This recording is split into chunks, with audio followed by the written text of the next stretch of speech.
Bismillahirrahmanirrahim. Assalamualaikum warahmatullahi wabarakatuh. Ismi Nurul Izzah binti Umar Saifuddin. Sa'ashrah lakum al-mawdu' mu'aridah Yahudiyah bermakna Jewish opposition. Sa'ashrah lakum mawqif al-Yahud min dakwah an-Nabi sallallahu alaihi wasallam bermakna the position of the Jews on the Prophet's dakwah.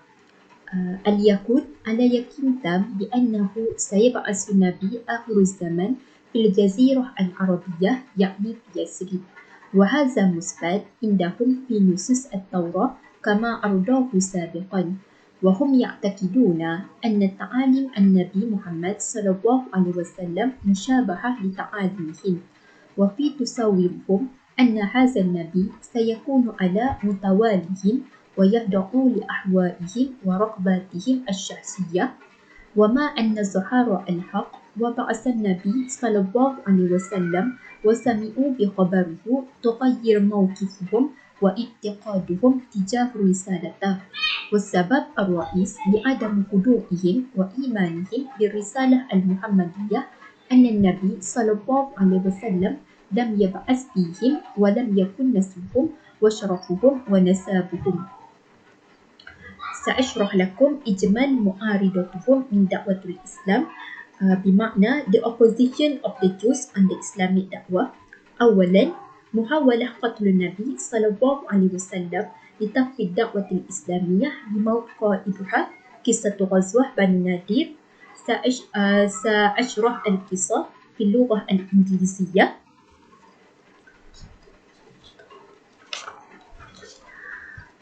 When Rasulullah sallallahu alaihi wasallam and his companion went to the Bani Nadir to ask for help in collecting the diyat, the Jews planned an evil plan direct to Rasulullah sallallahu alaihi wasallam by ordered Amr bin Jahashi to kill Rasulullah sallallahu alaihi wasallam by throwing stone at him from the upper of wall. Through the revelation, Rasulullah sallallahu alaihi wasallam knew the conspiracy. As a result, the war of the Bani Nadir occurred in the month of Rabiul Awal in 4 Hijrah 625 Masihi. In this story, we can see that the Jews made an evil plan to kill Rasulullah sallallahu alaihi wasallam by order Amr bin Jahashi. ثانيا الاستهزاء والسرية من تعاليم الإسلام وشرعه. الاستهزاء بمعنى mock، السرية بمعنى jeer. قصة غزوة بني قينقاع. The story is about a Muslim woman was shopping at the Bani Qainuqa market. The Jews harassed her by asking her to take off her veil, but she refused to do that. Then a jeweler tied the end of her clothes. We heard her realize it until when she stood up, the woman's awrat was revealed along with the laughter of the Jews around her. In this story, we can see that the Jews mocked the teaching of Islam, which is to cover the awrat. ثالثاً التعاون الوثيق مع القوي الشريرة من المنافقين والكفار والمشركين لضعف قوم المسلمين وتوحيد عزائمهم. قصة غزوة بني قينقاع أيضا. الوثيق بمعنى close، cooperation close. الشريرة بمعنى evil، وتوهين عزائمهم بمعنى to weak their determination of Muslim path. Okay, I will explain the story based on the Qainuqa war. After Muslim besieged Bani Qainuqa in 50 days, finally they gave up because of the fear. Then they handed the decision to Prophet Muhammad sallallahu alaihi wasallam. Abdullah bin Ubay bin Salul, which is Munafiqun, persuaded Rasulullah sallallahu alaihi wasallam not to kill them. Finally, Rasulullah sallallahu alaihi wasallam expelled them from Medina in order not to stay with Muslims. In this story, we can see that the Jews made cooperation with Abdullah bin Ubay bin Salul, which is Munafiqun, to persuade Rasulullah sallallahu alaihi wasallam not to kill them. رابعا التشكيك في النبوة الرسول صلى الله عليه وسلم ورسالته. أولا التشكيك في الوحي، توجيه أسئلة شيطانية لتحديث تدعيم الإيمان بالله تعالى. في سورة الإسراء في سورة الإسراء verse 85.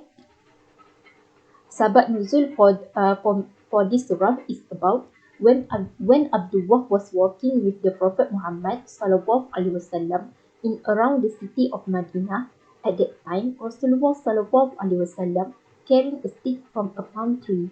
Rasulullah sallallahu alaihi wasallam and Abdullah went through a group of Jews, and some of them want to ask about the spirit, but the others want it not to ask. Then one of them stood and asked about the spirit to Rasulullah sallallahu alaihi wasallam. Rasulullah sallallahu alaihi wasallam muttering, and he read this verse, um, and they ask you, O Muhammad, about the soul. Say, the soul is of the affair of my Lord, and mankind have not been given of knowledge except a little.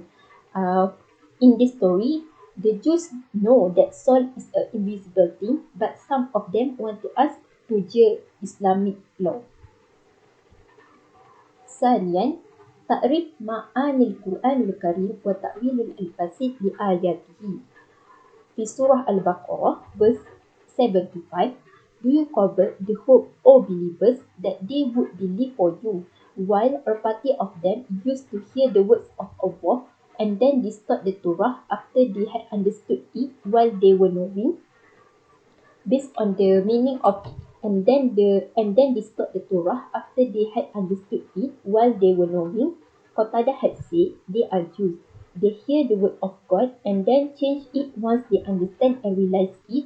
Mujahid said, the one who changed and hid the word of God was the scholars of the Jews. Abu al-Aliyah declared, they understood what Allah revealed in their book concerning Muhammad's nature, and they changed it from the truth. أخيرا في موضوع معارضة يهودية، التظاهر بالإسلام ببرهة من الزمن خداع للمؤمنين، لأن هذه الرسالة المحمدية غير صالحة وباطلة ودين اليهود أفضل. برهة بمعنى moment، برهة بمعنى moment، خداعا بمعنى to deceive مؤمن.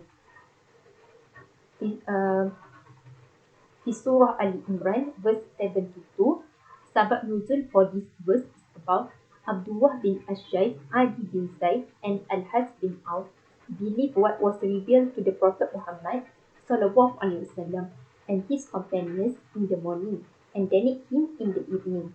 They do that because they want Prophet Muhammad sallallahu alaihi wasallam and his companions do what they did and left the religion of Islam. This verse tells us that Abdullah bin Ashayf, Adi bin Zaid, and Al-Has bin Auf, which are the person that believe Islam at the beginning of the day and reject it at its end of the day. هذا فقط مني. شكرا. السلام عليكم ورحمة الله وبركاته.